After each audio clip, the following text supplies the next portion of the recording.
தட்டுங்கள் திறக்கப்படும், தேடுங்கள் கிடைக்கும் என்றார்.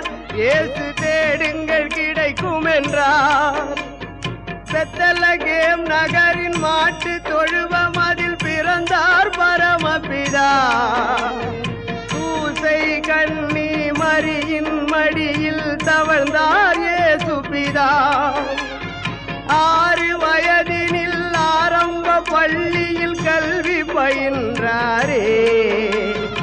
ஆகமங்கள் 56 ஐயம் தீர உணர்ந்தார். இயற்கை உலகமே தூய்மையானதென இயேசு நினைத்தாரே. எல்லா உயிர்களும் தன்னுயிர்